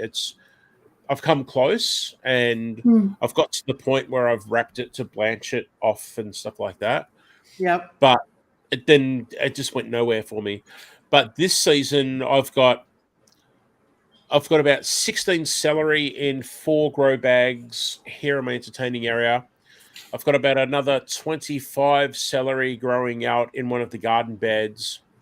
And then I've got probably another 30 odd celery growing as babies in containers that will be the next batch. Oh, So, yeah, so I think, and then the reason for so much celery is that I'm then going to chop it up and dehydrate a lot for storage. And then the other half I will powder and make into a powder, because celery powder is, my gosh, one of the most amazing things you can have in the kitchen. It's just onion powder and everything is brilliant. Mm-hmm. Garlic powder, things like that. Even pumpkin powder. I make my own pumpkin powder. But celery powder just has that celery fragrance, and Yep. it's like a natural salty goodness as well. Yeah. It's, oh, yeah. So excuse my sniffles. Yeah, me too. I'm So, sniffling too all of a sudden. yeah, so definitely, I guess getting back to your question, my quantities, I've just had a delivery of more berries, more raspberries, a couple of varieties that I don't have. So I've got about 5 varieties of raspberries now, and I've got 3 large garden beds, plus I'm going to do another couple of garden beds of raspberries. Tayberries, I've got a couple of tayberries turn up, which are like a cross between a blackberry and a raspberry. Nice. So quantities, I guess, is the word. I'm really trying to bump up, because I have a major problem with, I grow so many berries, but they don't make it inside to actually cook with. I just can't help it with the raspberries. Oh, I'm terrible. Yeah. Yeah, I just can't help myself just picking and eating fresh. I have to admit, I tried dehydrating raspberries for the first time this year, and I will probably never do it again. No, you don't do that. 27 hours later, and 3 days basically of on and off, turning the dehydrator on and off, because we can only use it during the day, because that's when the solar panels are working. Yeah. Yeah, no. And were they all woody and yuck? No, they're paper thin, like they're like paper, and they literally crumble, and they'll make great raspberry powder. Really? Okay. I found cheap raspberries that had been marked down in the supermarket, so I just grabbed a few punnets of those. But 4 punnets of raspberries gave me that much in a small jam jar. Wow. Yep. I freeze dried them. What is the point? I freeze dried them, and they were like little crunchy goodness raspberries. Wow. Well, these did get to crunchy goodness, but it was like it just took forever. Yeah. In the freeze dryer, they didn't take as long. I thought they would too, but they didn't. Some folks in the chat are talking about celery. Charlie hates celery. Charlie, I will tell you this: you don't like, if you don't like celery powder is amazing in recipes, because even I like it. And Xander, I'm sorry that your inside celery didn't work, but I do know this. The one thing that I've learned is you got to water it every day. Yeah. And I think, I know. what did Annette say? Celery gives so much umami. I'm confused. I'm trying to find the comment. Who's that? Annette? Annette at the Cow Emporium at 9 p.m. Oh, umami. Umami as in Japanese umami. Is that what you're... Yeah. I think Annette's referring to umami as in the Japanese umami. Gotcha. Hey, a homesteading hustle. Welcome in. Yeah, the taste profile. Yeah. When seasonings dry up in a clump, are they still good? In my world, they are, but let me ask the chefs. Sorry, what was the question? I was reading chat on the other screen. When seasonings dry up in a clump, are they still good? Yeah. Yeah. Yep. If I have to, I'll put it back through the grinder. Or mortar and pestle. Give it there you go. The only thing that I will say is, if you dehydrate a seasoning, when you're done dehydrating it, you're supposed to, is it conditioning they call it, where you Yes. shake it in the jar and stuff like that. I'm not always good at that. Okay. But in the freeze, like maybe that's a problem then. But in the like, I had tomato powder that didn't work out because I didn't do that. But in the freeze dryer, that's what I like about it better, because when it comes out of the freeze dryer, I throw the oxygen absorber in, and I swear, even if I'm dehydrating from now on, a powder, I'm putting an oxygen absorber and I'm vac sealing the jar versus before where I didn't do that. You got to be a little bit. Oh, gee, what? I'm just trying to think. You've got to be a little bit picky with O2 absorbers because you can turn some things into a brick. Yeah. I think sugar is one that you don't put oxygen absorbers. No. Okay. Flour's fine. Flour's but it's not really that necessary. If you've got it in a proper airtight container. A flour? Yeah. I just do it for my long-term storage. So I'll I put flour into Mylar bags and drop a O2 absorber in there.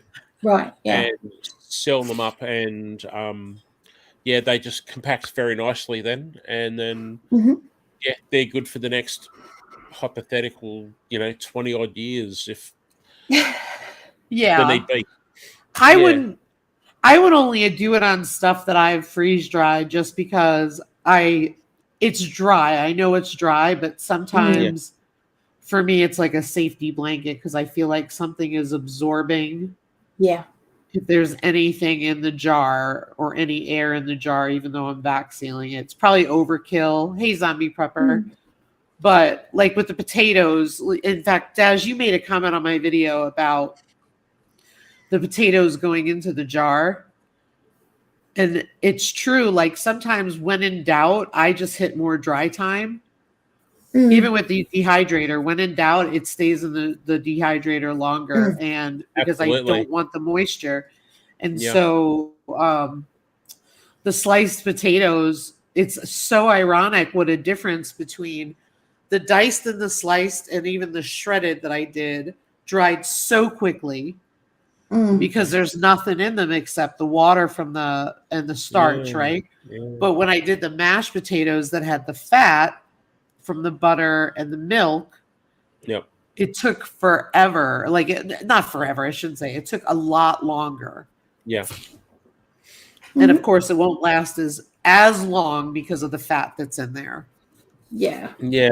And I totally agree with all the people in chat saying that they wish they had a freeze dryer. The only thing stopping me is that they don't make them in Australia, and we get close to $10,000 to buy one and import one from the USA. So for me, I'll stick to dehydrating for now. Thank you very much. You can buy amazing dehydrators, and I still dehydrate. In fact, I'm trying to see if you can see it. Ooh, look at that. Got it right the first time. You see that white thing right there? That's a dehydrator on top of my freeze dryer, because I had them both running the other day. Yeah.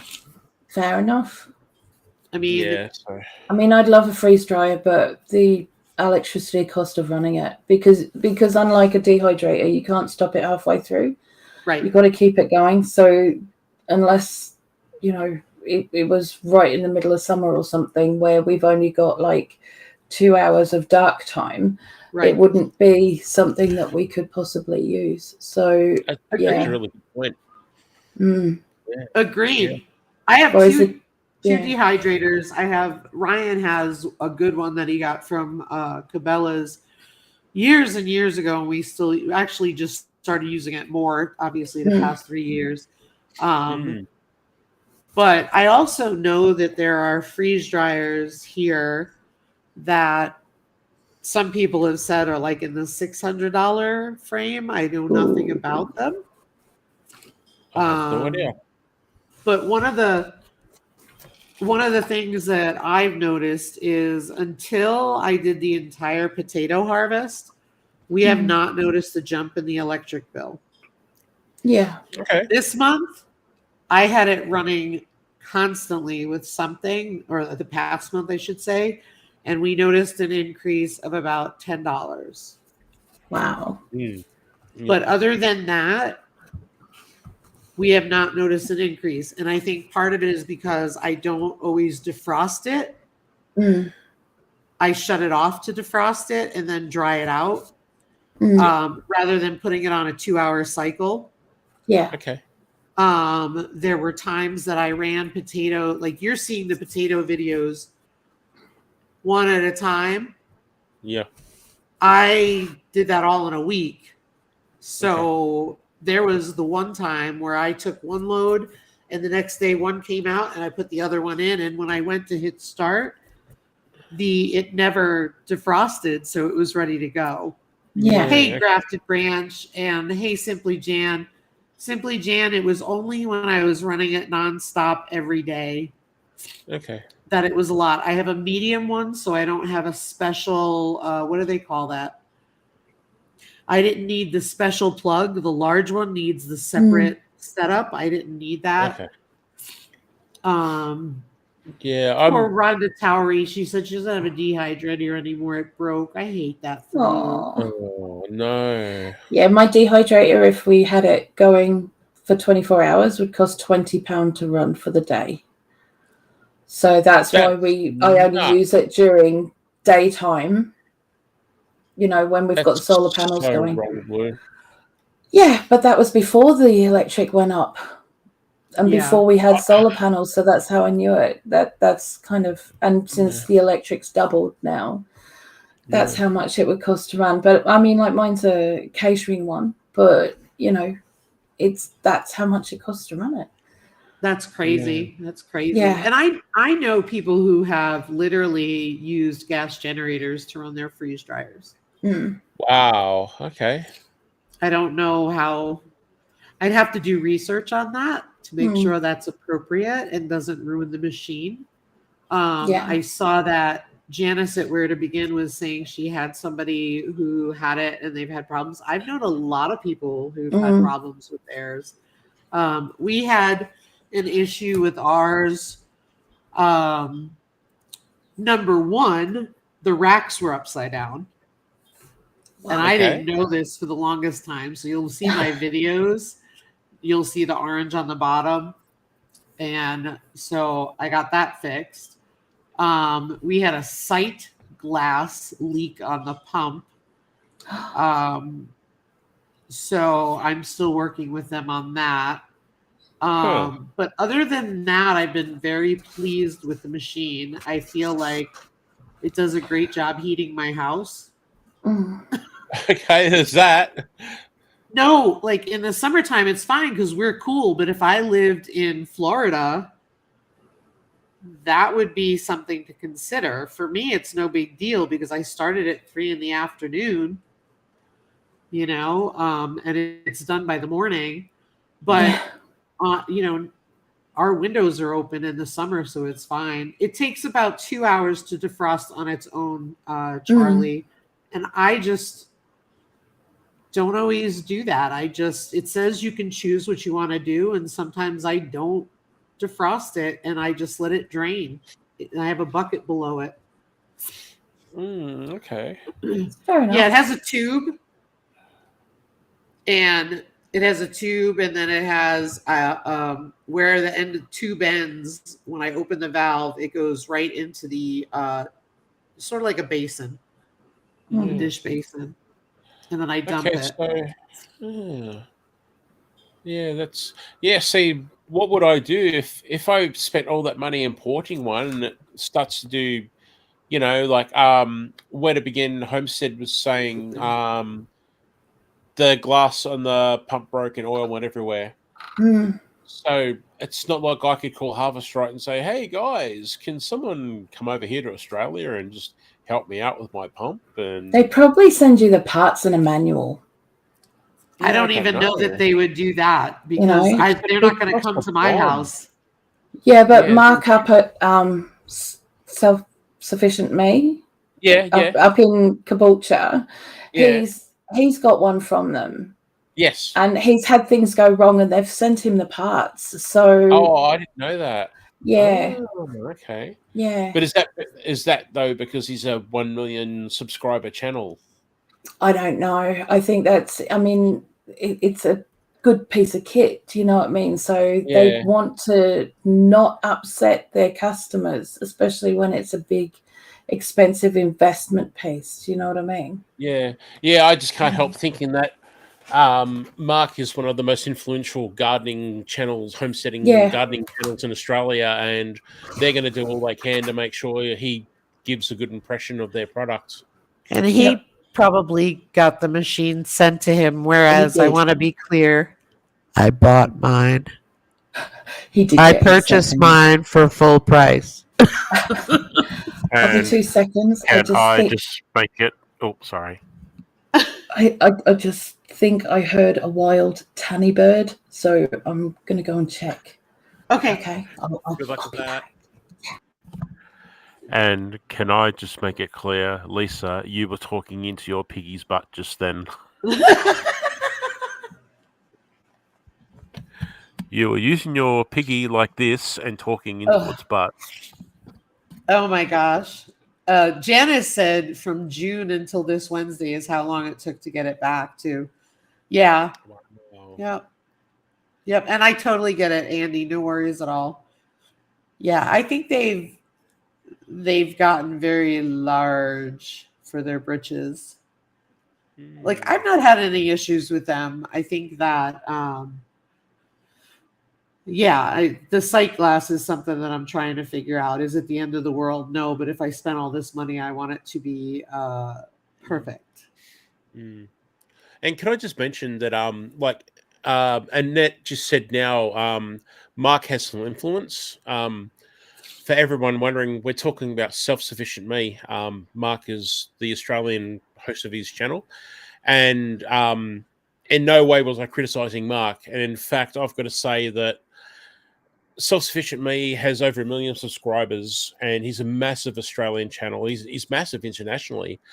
And I emailed him, I don't know why I did it, but I emailed Mark last year and said, look, I'm doing this video challenge where I need someone that I don't know to say this phrase, go Ridge Life, for anyone that knows Ridge Life.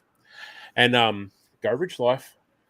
And I emailed Mark and said, look, I'm just a nobody channel here in Australia, but I'd love to do this competition. And is there any way you could find some time to just say, go Ridge Life, and be aware that you'll be promoting his channel by doing that. And he emails back quickly saying, yeah, sure, like no worries. And I get this video within days of Mark taking time out of everything he's doing up there, and he did this go Ridge Life, and he made it funny too. He made this video that I got to edit and cut down, and I couldn't believe it. There's this guy that's super busy and 1 million+ subscribers, and he made this video for me that I was able to edit and enter into the competition. And I only lost because one of the other guys got the governor of some state to say it when he was going past in a motorcade type situation in a parade. But so Mark is awesome, and I did not mean to criticize him at all from that conversation about the Harvest Right machine. Yeah. Mark is pretty cool. And Charlie, I know I typed it in there for you, but that's Maple. I'm kicking myself we didn't keep her. But we're keeping Norman, who's black and white. Norman was born without wattles. Wattles. Wattles. No, I call them wattles. Waddle. And so is Sherman. Water. That's how I walk. Waddle. I can be louder now. Tanny's gone to work. Oh, here we go. Might be time to wrap things up, Lisa. It is. I wasn't going to be on long because I got to get up early and get, I don't know if you guys heard, but we have to get 40 bales of hay tomorrow. So. Oh, no, I didn't hear that. Yeah, we're going to pick up hay from Jesse over at Rustic Sodak Farm, who's on Instagram and YouTube.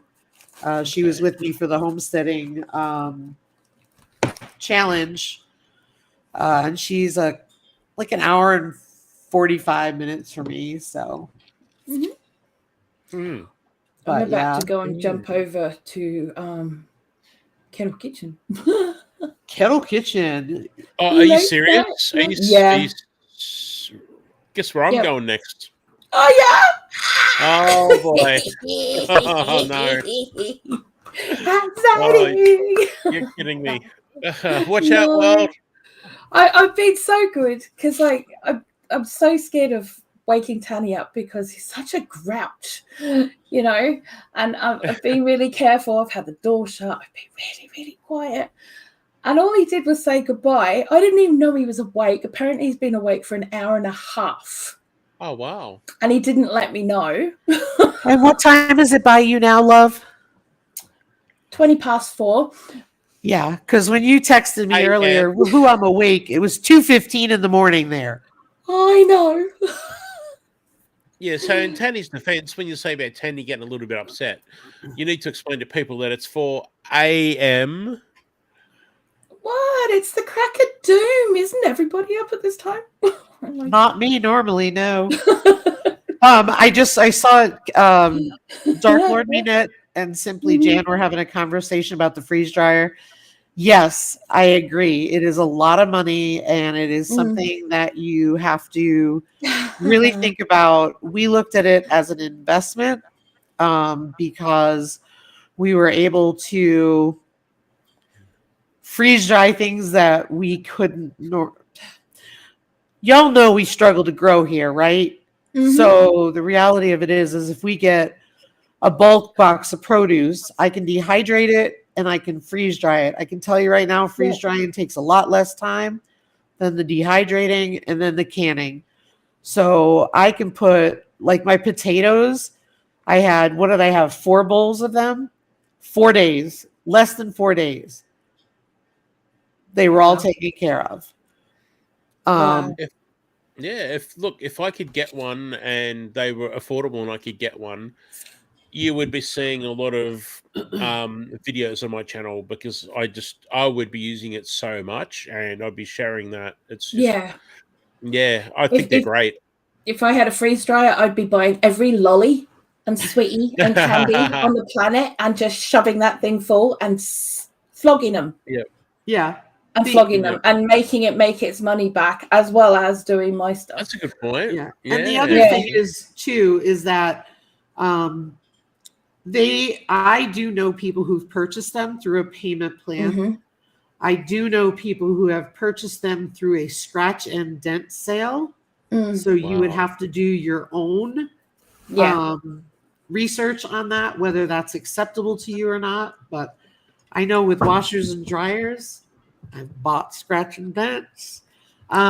It's just a mark on the outside of it. It's not like it's being put through a crusher or something, Well, but it's got a computer, so I can understand if it's been hit too hard. But just some things are like just some things to think about. There's always options, and I think it does pay for itself because Dark Lord Minette was saying like you can put leftovers in there. So like one of I haven't gotten to it yet because I need to do more about it. But like you saw me do the sliced potatoes was the latest video. And I could do meals in a jar with like some freeze dry foods that I bought on Amazon. Like it's cheddar cheese from Augustin Farms. I could do, I could put beans in there with potatoes. I could do leftovers. For me, it's just easier. But look, everybody has a different way to preserve. You do what's best for you in your situation. I totally get it. But I just want people to open their minds that there's different ways to get them. But please do your research because I would hate for somebody to do a scratch and dent and then they get this awful computer issue or whatever.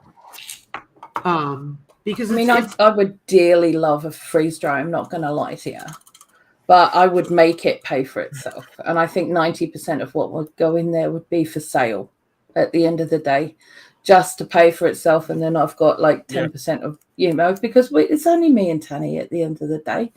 Even if I was only using 10% of the usage, for us, we'd still have stocks that we would probably never get to for 10, 20 years.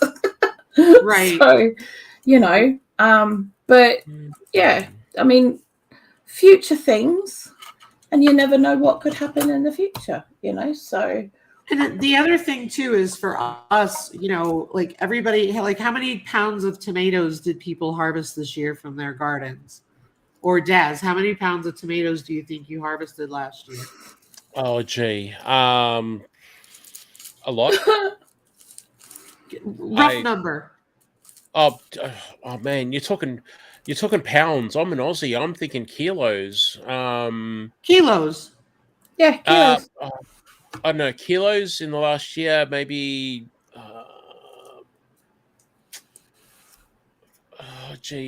Talk about being on the spot. I maybe 50, 60 kilos, maybe. That's a lot. Okay. Yeah. 60 kilos is 132 pounds, right? That's a lot. So, you know how many pounds of tomatoes I got from, Stars and Stripes. Hello there. I'm sorry. I hope I said hello to you. I'm so sorry. 100 pounds? Holy guacamole. 250 pounds from where to begin. Janice, holy guacamole. Oh, Well, we didn't get any. You know what I got? I probably got about 5 pounds. And you know what? That's a huge success for us. Yeah. But you know what? Look at the canning recipes. What am I going to do with my 5 pounds of tomatoes? Make one jar? Totally get it. Yeah. The freeze dryer works much better for me. Yeah. You know? It's so true. I was just, while you were discussing all that, I jumped on my other computer screen, and there's a company here in Australia that are pretty much the go-to place to get freeze dryers delivered. Now, Lisa, you've got a medium. Yep. So for me to get the medium, I've got to be in a waiting list, and I'm looking at if I'm reading correctly, I'm probably looking at about a 3-month wait on the waiting list. Then I converted it to US dollars on the currency converter right now as of today. Your one, Lisa, would cost me $5,224 to get it sent to Australia, and then I've got to pay another probably $300 freight to get it sent from them to me. You pay duty too? No, that should be all inclusive. So what I say, 5 So I'm looking at about $5,500 US dollars to get the medium harvest right delivered to my door. See, if I was going to spend that money, I wouldn't get the medium. I'd get the large. Do you know what I mean? Then the large they charge. Sorry, I'll let you. Sorry, I didn't mean to cut you off. The large, you need an electrician to come in and install a separate line. Oh, and I kidding. think it's because it requires a different amperage. Okay. Ooh. All right. And plus, you have different plugs in Europe. We do. Oh, and we do here too. We're 240 they do in volt here in Australia as Australia. well, yeah. Same here in the UK. We're 240 over here. Look at you people with your pounds of tomatoes. Gosh, you make I know, stop it. You're making me sick. Last year I lost everything because of blight. Everything. Just literally just decimated everything. I had 80 plants and they were all fruiting, just waiting for them to blush, and they just died. That's the problem we had that time. We had that 1.5 foot of snow. They were all green in mid-September. Yeah. Night, Janice. Thanks for being here. What was that, Daz? I just wanted to answer Broke Cowgirl. Sorry, yeah, we have different plugs here in Australia to the rest of the world as well. So the ladies above me, their plugs are different in their countries to mine, and so we're 240. I think USA's 210, aren't you? 110. 110. They've only got half the electric. Yeah. We have 110 and 220. Okay. Yeah. So like we have I don't know a lot about this, but I know I think house is 110 but then Ryan needs 220 for tools, Okay. like welders and stuff like that. Yeah, that yeah. kind of tools. Yep. Okay. Yeah. So yeah, we're 240 over here. Yeah, we're between 220 and 240 over here as well in the UK. Yeah. Yeah. Cool. I just looked up the large freeze dryer, and it's another $1,000 Australian dollars. So you know what? I would go for the large. Yeah. Before the mention of the electrician, I'd need to look at that. Mm. Yeah. So I have the medium, and I have the middle of the road pump. I Yeah. didn't get the cheapest pump. I got the middle of the road, but I did not get the oilless. Mm. But one cool thing about the oil is, and I don't have it to show you, but when you have to change the oil on it every so many loads. Yep. And so when Ryan changes the oil, one of the things we bought was essentially I call it a Brita water filter, but it's from them. Yep. It's Yep. not a Brita water filter. Yeah. We have But them over here too. It's similar Yeah. to that. And what you do is you pour the oil through the filter and it can be reused. Ooh. Okay. Cool. So that's I like pretty that. cool. I have Nice. 4 shelves and 4 trays. Annette. Yeah. Yeah. Mm. I have. That's So very cool. yeah. So I would love to do what Blue suggested, and Mm. I don't know if there'd be a market here for people wanting to buy freeze dried food. So look, I don't know. don't have I think you'd be surprised, actually. yeah, I don't have the $8,000 to start with to get it sent over anyway. But Well, this is true. yeah, but it'd be interesting to see whether I could actually have a side hustle where because I would consider buying freeze dried food in Mylar bags packed if I trusted those people rather than buying the machine myself. Right. Yeah. Yeah, Right. like if Posty's watching so terrible, I'd be like, Lisa, what do you want to sting me for? A couple of bags of potatoes and a couple of bags of carrots, and Yeah. yeah, there's not that sort of thing that I'm aware of over here, but yeah, it'd be a great way to make it pay for itself. And that's what I was thinking about, like for the holidays and stuff. You have a mason jar, and you know how people make things like, they make like hot chocolate in a jar. They make all that kind of stuff, and you can make freeze dried stuff where people just have to add chicken broth or chicken broth and chicken, right? Because I'm not looking to do meat in it, but you can do all that kind of stuff. So I don't know. it works out pretty good. Lisa, that sounds like a bit of a good side hustle for you there, Lisa. Imagine mason jars with freeze dried Skittles and I don't know what else, and marshmallows. There's people on Instagram who sell them. Yeah. Oh, really? Yeah. Oh, okay. Yeah, it's big on Etsy. You can sell a lot through Etsy and places like that. Okay. So yeah, it's not something I'll book up. Yeah, okay. I'm looking to do it locally and see if I can do that. I just didn't feel that between the medium and the large, there was not a large capacity difference. And I didn't feel we needed it. And I probably could have gone with the small. Yeah. But I did not want to go from small and then find out I was too small and I needed more capacity. Yeah. So I feel like the medium has been well. And I know Dark Lord Minette was talking about, as long as it's on its own breaker. Any of that is fine. I'm not going to tell people what to do. I just know that I bought the medium because I didn't have to do anything with a plug except plug it in. Yeah. Yeah. Okay. Because once you get into all that other stuff, if your machine dies, you're going to have to talk to the company about it because if you contribute, you know how it is. They have all these disclaimers on stuff.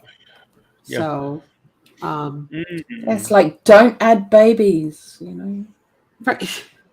Well, guys, we are over 2 hours, and I was only going to be on for a short time. Yep. And my nose is still stuffed, and I've been sniveling all Oh, night. I'm bless sorry. you. But I haven't. I've been perfectly fine. I'm Yeah, sorry for you've you. been Lisa. fine. Yeah. I don't know if it can be run on solar, grafted branch. If it is the only utility on there, you would have to look at the draw for it. But you know, you can look at the specs online. But I have to get hay in the morning early, and Ryan's already in bed because he gave Oh, up. bless you. So everybody say goodnight to Maple. Night, Maple. Bye, Maple. Do you I still hope see you her? like distracting. Yeah. Yeah. Maple's over See? here. That way. Well, guys, thanks for coming on. I hope you all have a wonderful evening. I'm sorry that I said I'd be here for a little bit, and I was here for over 2 hours. Well, looking at all the people that are still here, I don't think it was much I of an don't think issue. it's a problem, love, to be honest. I know it. I know it. Well, you guys have fun at Tony's Live. I'm going to go veg out. And by the way, if you follow me on Instagram, make sure you check out my post from a little earlier this evening. That's all I'm going to say. Ooh, fancy. All right, you guys. Go ahead. Speaking of freeze dryers, all that conversation. Lisa's got videos where she's doing potatoes lately, so go check them out. Yeah. And by the way, if you buy a freeze dryer, I signed up to be an affiliate. And by the way, there you go. I bought my own freeze dryer. They didn't send it to me, just so you know. But someone said to me, "Why don't you sign up to be an affiliate?" And I said, "Oh, that's a great idea. That's a fantastic idea." Yeah. I'm just doing that last scratch behind the ears. Leanne fell asleep. Oh, bless her. All right. Well, thank you guys so much. Have a wonderful weekend and have a great time. Bye, everybody. Honey. Thank you. Bye. Thanks Thank for having you. me. See you soon, Blue. Bye, everybody. See you, Daz. Bye.